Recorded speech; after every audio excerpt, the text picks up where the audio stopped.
बिस्मिल्लाहिर्रहमानिर्रहीम नहमदुहु व नुसल्ली अला रसूलिल्लाहि करीम। Necessary and sufficient condition of maxima and minima. तो यहाँ पर जो सफिशिएंट कंडीशन होती है मैक्सिमा मिनिमा की, उसको हम लैग्रेंजीज कंडीशन भी बोलते हैं। और यहाँ पर ये है फॉर टू वेरिएबल्स के लिए हम यहाँ पर यूज़ कर रहे हैं। फॉर टू वेरिएबल्स के लिए हमको ख़ास तौर से लैग्रेंजीज कंडीशन को फाइंड करना है। तो सबसे पहले तो हम यहाँ पर टेलर थ्योरम, जो कि फंक्शन अगर दो वेरिएबल पर डिपेंड कर रहा है एक्स और वाई पर, उसको हम बता देते हैं और फिर आपको अच्छी तरीके से ये क्लियर हो पाएगा। तो इसका सॉल्यूशन में सबसे पहले तो हम यहाँ पर दो वेरिएबल के लिए जो टेलर थ्योरम है वो बता देंगे। तो वाई टेलर्स और फिर इसका यूज़ करेंगे थ्योरम। तो टेलर थ्योरम से function x plus H comma y plus k का जो एक्सपेंसन होता है उसको यहाँ पर हम लिख देते हैं। तो इस फंक्शन का एक्सपेंसन होता है F X comma Y plus ये एच में फर्स्ट ऑर्डर के टर्म है, फर्स्ट डेरिवेटिव है, del F over del X plus K del F over del Y plus यहाँ पर सेकंड टर्म को हम मतलब जो सेकंड ऑर्डर के टर्म है उसको यहाँ पर लिख दे रहे हैं 1/2 एच में स्क्वायर भी है यहाँ पर। और देख रहे हैं कि सेकंड डेरिवेटिव है यहाँ पर partial differentiation with respect to X भी है यहाँ पर 2hk और del 2 F over del x del Y plus के square del 2 F over del Y square. यहाँ पर ये टेलर थ्योरम इसलिए लिख रहे हैं टू वेरिएबल्स में क्योंकि हमें मैक्सिमा मिनिमा की जो नेसेसरी एंड सफिशिएंट कंडीशन है उसके लिए इसका ही यूज़ करना होगा। तो थर्ड ऑर्डर की टर्म्स हैं 1/3 H cube del cube F over del X cube plus 3 times H square K del cube F over del x square del Y plus 3 H K square del cube F over del x del Y square plus K cube del cube F over del Y cube plus and so on. तो अब हम इसी Taylor theorem का use करते हुए इस point पर यानी पॉइंट ए कामा बी पर यानी एक्स की वैल्यू ए और वाई की वैल्यू बी पर इस फंक्शन का एक्सपेंसन देखेंगे। क्योंकि हमें function f x comma y की at x equal to a b पर मैक्सिमा मिनिमा के बारे में बात करना है कि ये कब क्या कंडीशन होगी जिससे फंक्शन ए कामा बी पर मैक्सिमा या मिनिमा होगा। तो इसके लिए जहाँ पर भी x नज़र आए वहाँ पर आप a और जहाँ y नज़र आए वहाँ पर b रख देंगे। तो इस तरीके से हमें टेलर थ्योरम से यहाँ से हमारा सॉल्यूशन जो है वो स्टार्ट हो जाएगा। f a प्लस एच ये लेफ्ट हैंड साइड में है, b प्लस के यानी x यहाँ पर a, y की जगह पर b रख दिया। राइट हैंड साइड में भी जहाँ जहाँ पर x मिले वहाँ पर a और y की जगह पर b रख दें। प्लस यहाँ पर देखिए ये x और y का फंक्शन होगा जो हमारा सेकंड टर्म है del F over del y. तो इस पूरी वैल्यू में जहाँ पर भी x मिलेगा वहाँ तो a और जहाँ y मिलेगा वहाँ पर हम b पुट कर देंगे। इसके बाद नेक्स्ट टर्म जो सेकंड ऑर्डर का था उसको भी यहाँ पर लिख देंगे और बस इसी सेकंड ऑर्डर के टर्म तक ही हमें ज़रूरत पड़ेगी, इसलिए हम नेक्स्ट थर्ड ऑर्डर के जो टर्म उसके फार्मूले में लिखा था और भी टर्म होंगे लेकिन हमें सेकंड ऑर्डर के टर्म से हमारा काम बन जाएगा। तो हमारा बेस सी लेवल तक, तो इसलिए हम यहाँ पर सिर्फ सेकंड ऑर्डर के टर्म ही यहाँ पर नोट कर रहे हैं, और जहाँ पर भी इस वैल्यू में x मिलेगा वहाँ पर x इक्वल टू a और y की वैल्यू b रख देंगे, क्योंकि हमें मैक्सिमा मिनिमा चेक करना है x is equal to a और y is equal to b पर। ये वैल्यू आई है, सेम इक्वेशन नंबर 1 यहाँ पर डाल देते हैं, और फिर इस वैल्यू के बारे में हमें देखना होगा, h और k के बारे में बात करनी होगी। Now for small values of h and k। h और k जो है कि जो स्मॉल वैल्यू के लिए, यानी h और k बहुत कम वैल्यू है, the second and higher order terms are much smaller. आपको मालूम है कि जो वैल्यू 0 1 के बीच में होती है, उसका स्क्वायर करेंगे, उसका क्यूब करेंगे, तो उसकी वैल्यू छोटी हो जाती है, जो भी है वैल्यू। जैसे h की वैल्यू 1/2 है, इसका स्क्वायर करेंगे तो 1/4 हो जाएगा, इसका क्यूब करेंगे 1/8 हो जाएगा, जो कि 1/2 से छोटे हैं दोनों, 1/4 भी और 1/8 भी।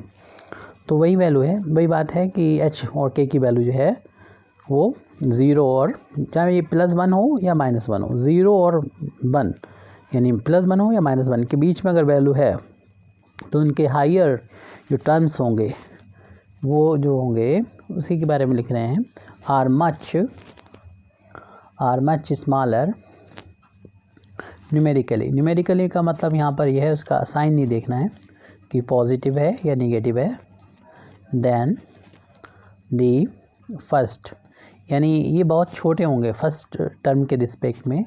ये जो वैल्यू होगी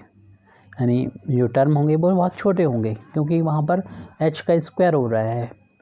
k का स्क्वायर हो रहा है, यानी दोनों का जो छोटी क्वांटिटी का मल्टीप्लिकेशन होता है तो वो और छोटा हो जाता है। इसीलिए यहाँ पर हम ये चीज़ लिख रहे हैं कि जब न्यूमेरिकली इनका जो ये सेकेंड ऑर्डर और उसके हायर जो टर्म होंगे उनकी वैल्यू फर्स्ट वाले टर्म से बहुत ही कम होगी, फर्स्ट ऑर्डर टर्म्स से बहुत कम होगी। एंड मे बी डिसरिगार्डेड, यानी हम इसको फिर छोड़ सकते हैं, इसे कंसीडर ही नहीं करेंगे, डिसरिगार्ड कर देंगे। व्हेन, जब हम क्या चाहेंगे, डिटरमाइन करना चाहेंगे, determining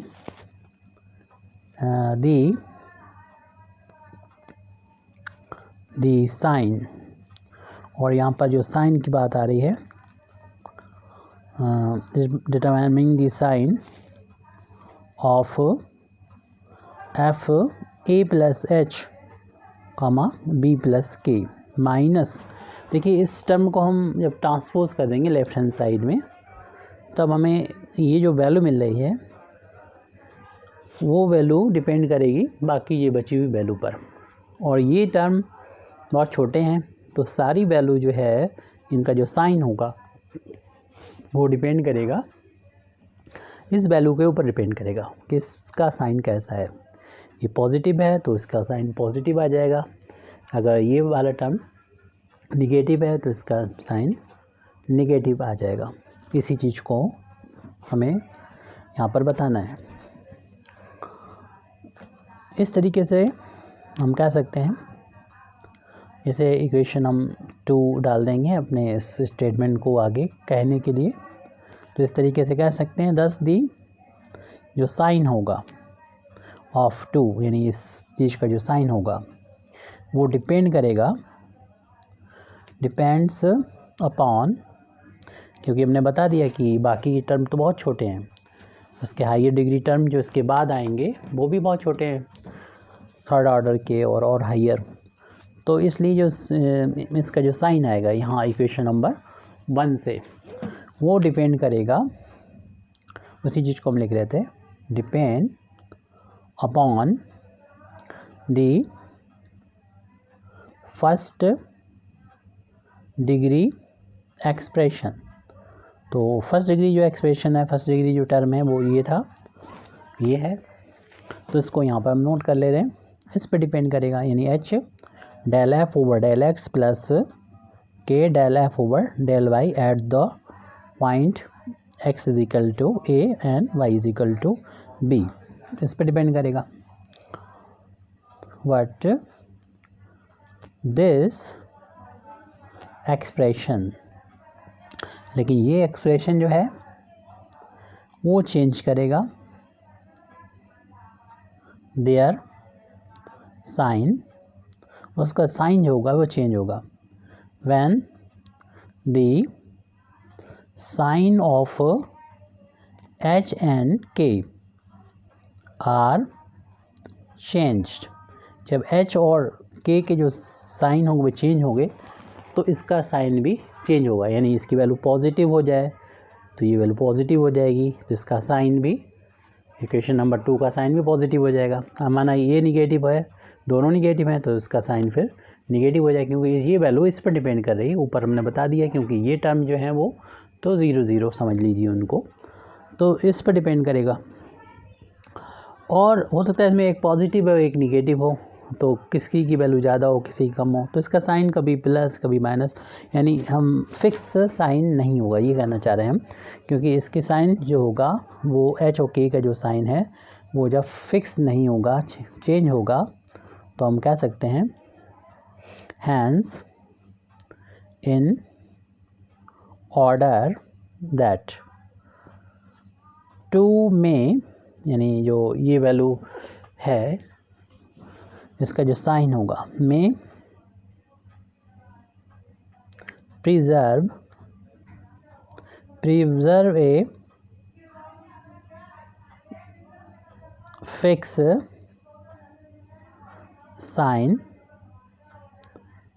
sign it is necessary that, यानी अगर हम ये चाह रहे हैं कि ये प्रिजर्व हो, यानी ये चेंज ना हो, इसका साइन ना चेंज हो, पॉजिटिव है तो पॉजिटिव बना रहे, निगेटिव है तो निगेटिव बना रहे, तो इसके लिए ज़रूरी है कि ये जो वैल्यू है वो नेसेसरी दैट ये वैल्यू 0 के बराबर हो, क्योंकि ये तो एच ओ के पे डिपेंड करेगा और एच के हमारे उसमें नहीं है, हाथ में नहीं है, ये खुद चेंज होंगे और पॉजिटिव निगेटिव कुछ भी कर सकते हैं। तो जब मैक्सिमा मिनिमा की बात आती है तो आपको मालूम है कि ये वैल्यू जो है वो या तो पॉजिटिव होगी या निगेटिव होगी। और इस चीज़ को समझने के लिए अगर टाइम मिला तो बता देंगे कि मैक्सिमा के लिए पॉजिटिव, मैक्सिमा के लिए या मिनिमा के लिए ये वैल्यू एक ही क्यों रहेगी। फ़िलहाल ये मैक्सिमा या मिनिमा के लिए ये वैल्यू जो होगी वो एक ही साइन होने चाहिए। तो ये तभी पॉसिबल है जब ये दो वैल्यू जो है वो 0 के बराबर हो, यानी ये टर्म हो ही ना, तो ये तभी पॉसिबल है ये इस टर्म की वैल्यू 0 के बराबर हो तभी हो सकता है, क्योंकि ये टर्म जब तक है तब तक मैक्सिमा मिनिमा पॉसिबल ही नहीं है। इसलिए पूरी वैल्यू ये जो है x equal to a y equal to b पर ये वैल्यू जो होगी वो 0 के बराबर होनी चाहिए। लेकिन हम इसके बारे में ये भी जानते हैं, क्योंकि h जो है वो x में चेंज को डिनोट कर रहा है और y जो है k जो है वो y में चेंज को डिनोट कर रहा है, और x में कितना चेंज हो रहा है उसका इफ़ेक्ट जो है y पे नहीं जाएगा, क्योंकि ये x और y इंडिपेंडेंट वेरिएबल्स हैं, तो यहाँ पर इनके जो चेंजेस होंगे वो भी इंडिपेंडेंट होंगे। तो इसी चीज़ को हम यहाँ पर लिख रहे हैं, since h and k are independent and non zero, ना तो ये ज़ीरो है और ना ही ये एक दूसरे पे डिपेंड है, नहीं बिल्कुल इंडिपेंडेंट है। लेकिन हम देख रहे हैं जो वैल्यू अभी हमें लिखी थी 0 के बराबर, वो 0 के बराबर आ रही है, यानी इसको हम अगर इक्वेशन डाल दें 2 तक हो गई, इक्वेशन नंबर 3 डाल दे रहे हैं, ये वैल्यू ज़ीरो है, लेकिन ये एच ओ के जो है इंडिपेंडेंट है, तो इसका ये तभी पॉसिबल है ये वैल्यू अलग अलग ज़ीरो के बराबर हो। जब ये अलग अलग ज़ीरो के बराबर होगी, क्योंकि एच ओ के की वैल्यू ये ज़ीरो बराबर, ये ज़ीरो बराबर, लेकिन ये वैल्यू में एच जो है वो ज़ीरो नहीं है जैसे कि लिखा, तो ये वैल्यू ही ज़ीरो होगी, तभी इनका मल्टीप्लिकेशन ज़ीरो आ रहा है, इनका मल्टीप्लिकेशन ज़ीरो आ रहा है। तो ये तभी पॉसिबल है, यानी देयरफॉर इक्वेशन 3 इम्प्लाइज, तो इन इक्वेशन 3 से सीधा ये मतलब निकलेगा, हमारा जो फर्स्ट डेरिवेटिव है एफ का एक्स के रिस्पेक्ट में ए कामा बी पर, एक्स इक्वल टू ए और वाई इक्वल टू बी पर, ये वैल्यू ज़ीरो के बराबर होगी, और del F over del y की वैल्यू भी एक्स इक्वल टू ए और वाई इक्वल टू बी पर ज़ीरो के बराबर होगी। ये जो कंडीशन अभी आई है, ये मैक्सिमा मिनिमा की नेसेसरी कंडीशन कहलाती है। इसका ताल्लुक जो है वो लैग्रेंजिस कंडीशन से नहीं है, यानी ये नेसेसरी कंडीशन है। देखिए शुरू में ही बता दिया गया था कि जो सफिशेंट कंडीशन होती है वही लैग्रेंजिस कंडीशन होती है। तो यहाँ पर हम लिख दे रहे हैं जो अभी बोला हमने, hence the necessary conditions that f x y यानी फंक्शन की वैल्यू एक्स वाई की value should have a maximum and minimum at A comma b or that, इसी चीज़ को लिखेंगे, ये शॉर्ट में लिख सकते हैं इसको इस तरीके से भी, जो एफ का एक्स के रिस्पेक्ट में फर्स्ट डेरिवेटिव होता है उसे हम लोग एफ एक्स भी लिखते हैं, और ए कामा बी पर इसकी वैल्यू ज़ीरो के बराबर, यानी इसी को इक्विवेलेंटली हम इस तरीके से लिख दे रहे हैं, और एफ वाई की वैल्यू जो होगी ए कामा बी पर ज़ीरो को, ये है हमारी मैक्सिमम मिनिमा के लिए नेसेसरी कंडीशन। अब हम लोग को इसी को सफिशेंट कंडीशन के दिखाना होगा मैक्सिमम मिनिमा के लिए, वही लैग्रेंजिस कंडीशन है, उसको ही हमें फाइंड करना है। तो जब हमने इस टर्म को, इस वैल्यू को ज़ीरो कर दिया, यानी इक्वेशन नंबर 3 है ये, इक्वेशन नंबर 3 से ये वैल्यू ज़ीरो है, तो इक्वेशन नंबर 1 में ये टर्म जो होगा जब हम ज़ीरो के बराबर कर देंगे, और इस टर्म को हम लेफ़्ट में लिया है, तो इक्वेशन नंबर 1 से हम इसको लिख सकते हैं, यानी 1 और 3 से लिख सकते हैं, फ्रॉम इक्वेशन नंबर 1 एंड 3 से का यूज़ करते हुए, यानी सेकंड फर्स्ट ऑर्डर का टर्म से ज़ीरो यहाँ से कह देंगे, और इक्वेशन नंबर 1 से हम लिख देंगे एफ ए plus H comma B plus के माइनस एफ ए बी की जो वैल्यू है वो जो सेकंड टर्म था हमारा 1/2, और जो भी है यहाँ पर h square del two f over del x square plus 2hk del two f over del x del y, और प्लस के square del two f over del Y square at x is equal to a y is equal to b. और इसी तरीके से इसके higher order जो term है, यानी थर्ड ऑर्डर के, और इसके साथ साथ जो है वो और जो ऑर्डर के टर्म है, यानी consist of terms of third and higher order in h and k, यानी यहाँ पर जो R3 हमने लिखा है वो बाकी इसके बाद वाली जो टर्म उसके लिए इक्वेशन नंबर 3 से यहाँ पर इसको हम इंडिकेट भी कर दे रहे हैं, वेयर R3 में कौन कौन से टर्म्स हैं, ये बना है कंसिस्ट ऑफ टर्म्स, ये उन टर्म से बना है ऑफ, ये सेकंड ऑर्डर का हो गया, इसके बाद की जो टर्म है वो थर्ड ऑर्डर होगा, और ना ही सर थर्ड ऑर्डर होगा बल्कि और भी फोर्थ ऑर्डर, और जितने भी ऑर्डर के वो higher order in h and k का होगा ये। और हम जैसे कि ये देख ही चुके हैं कि जो इस बात को यानी जानते भी हैं कि जो सेकंड डेरिवेटिव होता है यानी del 2f over del x square होता है और उसकी वैल्यू जो कि हमें सभी x इक्वल टू ए और y इक्वल टू बी में निकालना है, इसकी value x equal to a y equal to b पे, तो इसको हम लोग शॉर्ट में r से डिनोट करते हैं। ऐसे जो सेकंड डेरिवेटिव होता है with respect to x and y, इसको हम और इसकी वैल्यू x इक्वल टू ए और x y equal to B पर, इसको हम शॉर्ट में s से डिनोट करते हैं। ऐसे ही del 2f over del y square को x इक्वल टू ए और y इक्वल टू बी की वैल्यू को t से डिनोट करते हैं। तो ये वैल्यू को हम आसानी से फिर शॉर्ट में लिख लेंगे। तो इसी वैल्यू को हम दोबारा से यहाँ पर नोट कर रहे हैं, देख लीजिएगा ऊपर, एफ ए प्लस एच और बी प्लस के minus F A B is equal to 1/2। तो अब शॉर्ट नोटेशन लिख रहे हैं, एच स्क्वायर तो लिख दिया और वहाँ से जो वैल्यू थी आर और प्लस यानी सेकेंड डेरिवेटिव के वैल्यू, और इसी तरीके से 2 था, एच के था और ये एस है और प्लस के स्क्वायर है और टी, ये सारी वैल्यू रख दी और प्लस का R3। अब इसे इक्वेशन नंबर हम 3 तक डाल चुके थे, इसे इक्वेशन नंबर 4 डाल देते हैं और इस वैल्यू को जो ब्रैकेट के अंदर है उसको हम अलग से सॉल्व कर लेते हैं। तो यहाँ पर जैसे कि हमको मालूम है कि एच और के की जो वैल्यू है वो इतनी छोटी वैल्यू है कि इसके बाद वाले जो टर्म होंगे सेकेंड डिग्री के टर्म, सेकेंड डिग्री के जो बाद वाले टर्म हैं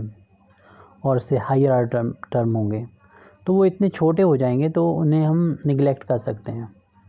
तो राइट हैंड साइड की जो वैल्यू है वो इस वाले टर्म पर ही डिपेंड करेगी, यानी RHS इस जो है हमारा वो गवर्न होगा इस वाले टर्म से गवर्न होगा, यानी इसका जो साइन होगा वो गवर्न होगा इस वाले टर्म से। तो इसी टर्म को हम अलग से सॉल्व कर लेते हैं। ये टर्म है H square are plus 2h के एस प्लस, पूरा ना लेके चल रहे हैं हम लोग, इतना ही ले रहे हैं और इसमें हम r से डिवाइड और r से मल्टीप्लाई करेंगे तो H square R square plus 2h K R S और यहाँ पर के स्क्वायर आर टी हो गया। और यहाँ पर हम होल अब स्क्वायर बनाने के लिए अगले टर्म में इस तरीके से इसे लिख सकते हैं 1/r और ये हमारा एच स्क्वायर आर स्क्वायर है और 2 टाइम्स एच, देखिए यहाँ पर एच आर है, एच आर को साथ साथ लिख लें और बाकी यहाँ पर जो बचा हुआ है यानी एस और के उसको हम बाद में लिख देंगे, क्योंकि अब हम यहाँ पर अपनी तरफ से ऐड कर रहे हैं एस स्क्वायर के स्क्वायर, ताकि होल अब स्क्वायर बन जाएगी तीनों टर्म। तो इतना ही हम फिर बाद में माइनस भी कर लेंगे, लेकिन अब बचे कुछ टर्म्स जो हैं उनको हम पहले नोट कर ले रहे हैं। यानी यहाँ पर था के स्क्वायर आर टी और हमने इतना ऐड किया था अपनी तरफ से, उतना ही माइनस कर दे रहे हैं एस स्क्वायर के स्क्वायर। तो ये शुरू के जो टर्म है तीनों, ये तो होल अब स्क्वायर बना देंगे, आप समझ रहे होंगे। और लेफ्ट हैंड साइड में जो वैल्यू हम लोग निकाल रहे हैं एच स्क्वायर आर प्लस का 2h के एस प्लस का के स्क्वायर टी, ये चल रही थी 1/r और ये होल अब स्क्वायर हो गया आर एच आर और प्लस एस के का होल अब स्क्वायर हो गया, क्योंकि फर्स्ट क्वांटिटी का स्क्वायर दोनों के इंटू को टाइस और सेकेंड क्वांटिटी का स्क्वायर हमारे पास था। और लास्ट के जो 2 टर्म बचे हुए हैं यहाँ पर, उसमें हमें इन दोनों टर्म में के स्क्वायर इज़ कॉमन, उनको हम बाहर ले लेंगे, कॉमन दिख रहा है, के स्क्वायर को बाहर लिया दिखा तो आर टी मिला माइनस का एस स्क्वायर, इसे ब्रैकेट में क्लोज कर दिया। अब ये जो वैल्यू मिली है इसे इक्वेशन नंबर हम 5 डाल दे रहे हैं और अब कुछ चीज़ों को बता दें कि ये तो देखिए इसके अंदर निगेटिव हो या पॉजिटिव है, इसका होल आप इसका करेंगे तो पॉजिटिव हो जाएगा ये, यानी इस टर्म की वैल्यू जो है वो डिपेंड करेगी इस पर, यानी एच और के पे डिपेंड नहीं करेगी। एच और के की वैल्यू कुछ भी हो जाए, क्योंकि इसमें एच और के नहीं आ रहा है, एच और के पे से इंडिपेंडेंट है। और ये वैल्यू जो होगी अगर पॉजिटिव होगी तो ये टर्म पॉजिटिव होगा, अगर ये टर्म नेगेटिव होगा तो ये टर्म नेगेटिव होगा। तो और साथ ही साथ सॉरी ये आर भी यहाँ पर है, इसको भी कंसीडर करना होगा। तो आर तो पहले ऐसा करते हैं कि इसकी वैल्यू को फिक्स कर देते हैं, क्योंकि आर भी है बाहर। तो पहले हम ये केस ले लेते हैं कि ये वैल्यू जब पॉजिटिव हो जाएगी तब, तो इसी चीज़ को हम यहाँ पर लिखते हैं। द फर्स्ट टर्म जो इस ब्रैकेट के अंदर है, जैसे कि अभी हमने बताया, inside the bracket is positive, क्योंकि होल अब स्क्वायर है ये, इसके अंदर नेगेटिव भी होगा, स्क्वायर करेंगे तो पॉजिटिव आ जाएगा। The second will also be positive, second term positive होगा इफ़ ये जो वैल्यू है, यानी ये इसके अंदर की जो वैल्यू है, यानी R T minus S square, ये ग्रेटर देन ज़ीरो हो जाए, क्योंकि के जो है अगर निगेटिव भी होता है तो उसका स्क्वायर जो होगा वो पॉजिटिव हो जाएगा। अभी हमने बोल दिया था शायद एच ओ के इसमें नहीं है, तो एच ओ के अगर होंगे मतलब है तो के, लेकिन इसका स्क्वायर है तो वो पॉजिटिव हो जाएगा। इसलिए सारी बात डिपेंड करेगी इस वैल्यू के ऊपर डिपेंड करेगी। तो इसलिए हम कह सकते हैं दस दी जो एक्सप्रेशन है ये ऊपर लिखा हुआ, ये हमारा जो एक्सप्रेशन है, व्यंजन है, एक्सप्रेशन जो इक्वेशन नंबर 5 से हमने डिनोट किया है, will have the same sign as R, means ये वैल्यू अगर हमने पॉजिटिव ले ली तो ये इसका जो साइन है वो सिर्फ इस पर डिपेंड करेगा, क्योंकि ये पॉजिटिव है, ये पॉजिटिव, पूरी वैल्यू पॉजिटिव। अगर ये पॉजिटिव होगा तो ये भी पॉजिटिव हो जाएगा, और ये निगेटिव तो ये भी निगेटिव हो जाएगा। और अल्टीमेटली जो हम यहाँ पर ले रहे हैं, ये वाला साइन जो होगा आर की वैल्यू प्लस होने पर पॉजिटिव और आर की वैल्यू माइनस होने पर निगेटिव हो जाएगा। दिस साइन, तो ये हमने लिख दिया कि ये जो है फॉर, और ये भी बता दें साथ में, for all values of H ओ के, क्योंकि ये वैल्यू एच ओ के की क्या वैल्यू है इस पर डिपेंड नहीं कर रही है। अगर एच ओ के की वैल्यू हमने देखा कि पॉजिटिव निगेटिव हो जाए तो होल अब स्क्वायर होके पॉजिटिव बन जाएगा। तो इसलिए दिस जो साइन है, this sign is determined by the sign of R, यानी आर पे ये डिपेंड करेगा। अब यहाँ पर कई केस बन जाएंगे, और कुछ केस हमारा लैग्रेंजिस जो कंडीशन उस पर डिपेंड करेंगे। बाकी दो जो केस होंगे वो लैग्रेंजिस कंडीशन नहीं, वो एक्स्ट्रा में हम लोग उसको ले लेंगे, हालांकि उससे हम रिजल्ट नहीं निकाल पाएंगे कुछ ज़्यादा। If R T minus S square, जैसे कि ऊपर बता दिया, ये अगर पॉजिटिव है, ग्रेटर देन ज़ीरो है, और इसके साथ साथ आर भी पॉजिटिव है यानी ज़ीरो से ग्रेटर है, तब इक्वेशन नंबर 5 से ये वाला टर्म जो है वो पॉजिटिव हो जाएगा। और फिर इसकी वैल्यू को जब हम यहाँ पर रखेंगे, पुट करेंगे इक्वेशन नंबर 4 से, तो ये वाली वैल्यू जो होगी ये पॉजिटिव हो गई, तो चूँकि इस पर तो डिपेंड करना नहीं है, ये तो ज़ीरो हो जाए करीब करीब, तो ये वैल्यू जो होगी वो पॉजिटिव हो जाएगी। तो therefore from equation number 4 and 5, यानी 4 से 5 का यूज़ करेंगे और 4 से कह सकते हैं हमारा एफ ए plus H comma B plus के माइनस एफ, जो ए बी की जो वैल्यू होगी वो ग्रेटर देन ज़ीरो होगी। और ये अगर ग्रेटर देन ज़ीरो होता है तो आपको पता है फॉर ऑल स्मॉल वैल्यूज़, यानी ये डिपेंड नहीं कर रहा है एच और के पे, तो इस बात को रिपीट दोबारा से कर दिया कि एच और के की किसी भी छोटी सी वैल्यू के लिए ये बात लागू होती है। हैंस एफ यानी X comma Y has a maxima at A comma B. तो यहाँ पर ये मैक्सिमा की कंडीशन यहाँ पर हो चुकी है। हमको यहाँ पर मैक्सिमा और मिनिमा के लिए कंडीशन भी पता होना चाहिए। तो यहाँ पर थोड़ा सा गलती ये हो रही है कि ये वैल्यू अगर ग्रेटर देन ज़ीरो आती है तब तो ये जो होगा एफ एक्स हैज़ मिनिमा होगा। ये थोड़ा सा कंसीडर कर लीजिएगा, मिनिमा होगा, मिनिमा एट ए कामा बी, क्योंकि इसको आपको किसी दूसरे वीडियो में रिमाइंड करेंगे क्योंकि काफ़ी टाइम हो रहा है, तो इसको हम किसी दूसरे वीडियो में इस बात को क्लियर कर देंगे। अगर ये वैल्यू पॉजिटिव होती है तो ये मिनिमा होता है। और फिर ये तो हमारा एक केस हो गया। अब हम केस सेकंड में आएंगे। केस सेकंड में और ये कंडीशन तो है कि ये तो लेके चलेंगे R T minus S square greater than zero. अब फिर आर का साइन जो है हमने केस फर्स्ट में ग्रेटर देन ज़ीरो लिया था, अब आर का साइन लेस देन ज़ीरो लेंगे, निगेटिव लेंगे। तो फिर वही उसी इक्वेशन नंबर 4 से और 5 से कह सकते हैं, यानी 5 का इस्तेमाल करेंगे 4 में, और 4 का जो साइन है यानी एफ ए plus H comma B plus के माइनस एफ ए बी का जो साइन है वो हो जाएगा निगेटिव, यानी ज़ीरो से कम, और ज़ीरो से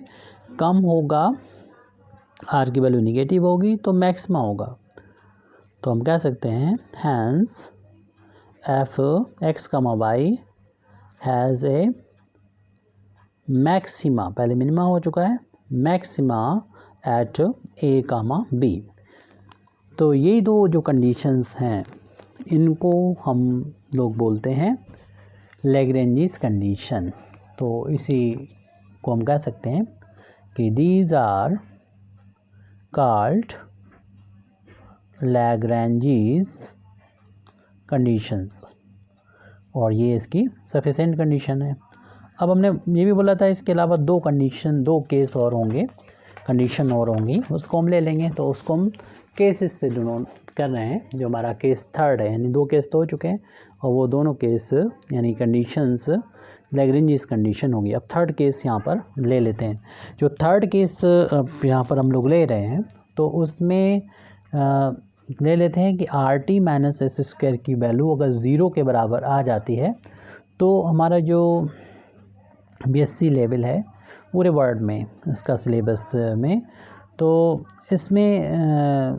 हमें कुछ नहीं करना है। तो इसके लिए बस ये बताना होगा कि फर्दर इन्वेस्टिगेशन की ज़रूरत है और फिर हमें कुछ नहीं करना है। फर्दर इन्वेस्टिगेशन की ज़रूरत है, is needed, further investigation is needed लिख देंगे ऐसे केस जब भी आ जाए, और फिर वहाँ पर हम मैक्सिमा मिनिमा की कंडीशन निकाल लेंगे at x equal to B पर। तो इस केस को यानी हम लोग लीव कर देंगे, ऐसा समझ लीजिए। अब फोर्थ केस हो रहा है क्योंकि हम इस R T minus S square पर बात कर रहे थे, और फोर्थ केस में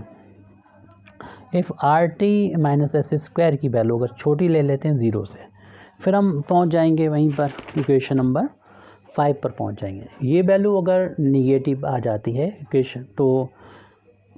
इसका इफ़ेक्ट फिर इस वैल्यू पर पड़ेगा। अब हम कैसे कह सकते हैं कि ये वैल्यू पॉजिटिव है या निगेटिव है? फिर तो इसी चीज़ को हमें यहाँ पर लिखना होगा, then f x comma y has neither a maxima, तो यहाँ पर ना तो मैक्सिमा होगा नोर मिनिमा एट, स्पेलिंग सही कर लीजिएगा, 8 कामा बी, इन दिस केस, तो इस केस में हम देख रहे हैं कि जो साइन है एफ ए प्लस एच और बी प्लस के माइनस एफ ए बी का जो साइन है इज़ नॉट ऑफ इनवेरिएबल, क्योंकि आपको नहीं पता कि इक्वेशन नंबर अभी हमने दिखाया था आपको, इनवेरिएबल साइन नहीं होगा, यानी ये ऐसा नहीं होगा कि बदलेगा नहीं, यानी चेंजेबल होगा, ये चेंज हो सकता है, क्या होगा नहीं पता। इट हैज़ वन साइन, यानी इसका एक साइन जो होगा for some values of H K, while इसका एक एच के की वैल्यू के लिए कुछ अलग साइन होगा, जबकि इट हैज़ another साइन, और उसका दूसरा साइन होगा फॉर अदर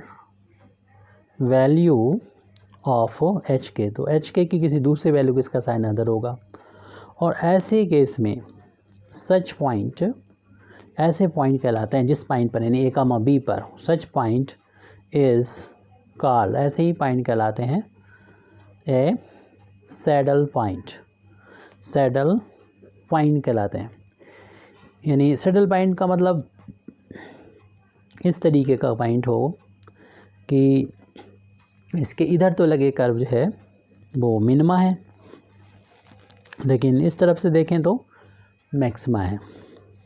तो हालांकि इसकी हम कर्व में डिटेल में बात नहीं करेंगे यहाँ पर, क्योंकि जैसे एच की वैल्यू पॉजिटिव और निगेटिव, तो इसका जो साइन है एच ए के की वैल्यू, इसका जो साइन है पॉजिटिव निगेटिव अगर होता है, फिर इन दोनों का जो रिज़ल्ट है वो एच के की वैल्यू पर डिपेंड करेगा, और उसका साइन कभी पॉजिटिव और कभी निगेटिव हो सकता है, एक वैल्यू के लिए पॉजिटिव और दूसरी वैल्यू के लिए निगेटिव, जो हमने पूरा लिख दिया है। तो ये लैग्रेंजिस के अलावा कंडीशन है। लैग्रेंजिस तो हमारा केस फर्स्ट और सेकंड पर कंप्लीट हो जाता है। Thank you very much Indeed for listening me व आखिर दावाना अल्हम्दुलिल्लाहि रब्बिल आलमीन।